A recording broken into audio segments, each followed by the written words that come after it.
آؤ چلیں حضور کی چوکھٹ پہ مانگنے، کیوں دینے لگے ہیں مصطفیٰ صدقہ حسین۔ سبحان اللہ، سبحان اللہ،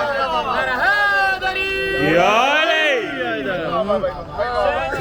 زندہ باد، زندہ باد، مردہ باد، مردہ باد۔ محمد و آل محمد صلوات۔ اللہم صلی علی محمد و آل محمد۔ دینے لگے ہیں مصطفیٰ صدقہ حسین کا۔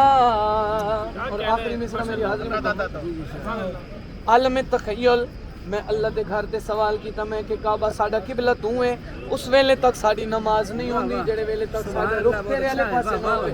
میں کہ کعبہ جواب تا دے، اللہ دی کائنات وچ کوئی ایسی جا بھی ہے جڑی تیرے واسطے کعبے دا مقام رکھ دی ہوے۔ کربلا وچ بیٹھ کے میں عزت کربلا پڑھنا چاہنا۔ میں کعبے تے سوال کیتا، جڑا کعبے جواب دیتا ہے، سن کر میرا سوال یہ بولا خدا کا گھر، سن کر میرا سوال یہ بولا خدا کا گھر، کعبہ ہے میرے واسطے روزہ حسین۔ سبحان اللہ، سبحان اللہ، واہ جی واہ، ماشاء اللہ۔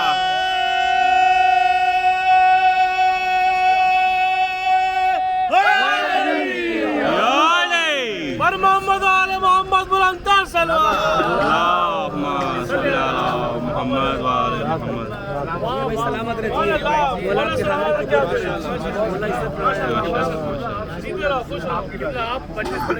بسم اللہ الرحمن الرحیم۔ چلے پہلے دو بند انیس کے ساتھ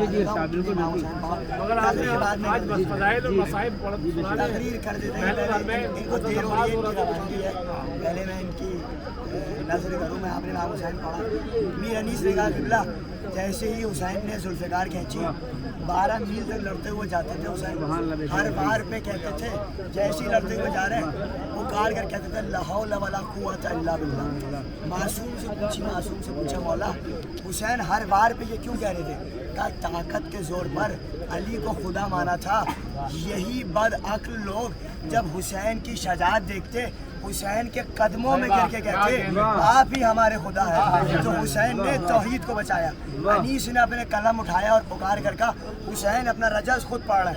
انیس نے کہا گر فیض ظہور شہل لولاک نہ ہوتا، بالائے زمیں گنبد افلاک نہ ہوتا، کچھ خاک کے طبقے میں بجز خاک نہ ہوتا۔ چوتھا مصرع، کچھ خاک کے طبقے میں بجز خاک نہ ہوتا، ہم پاک نہ کرتے تو جہاں پاک۔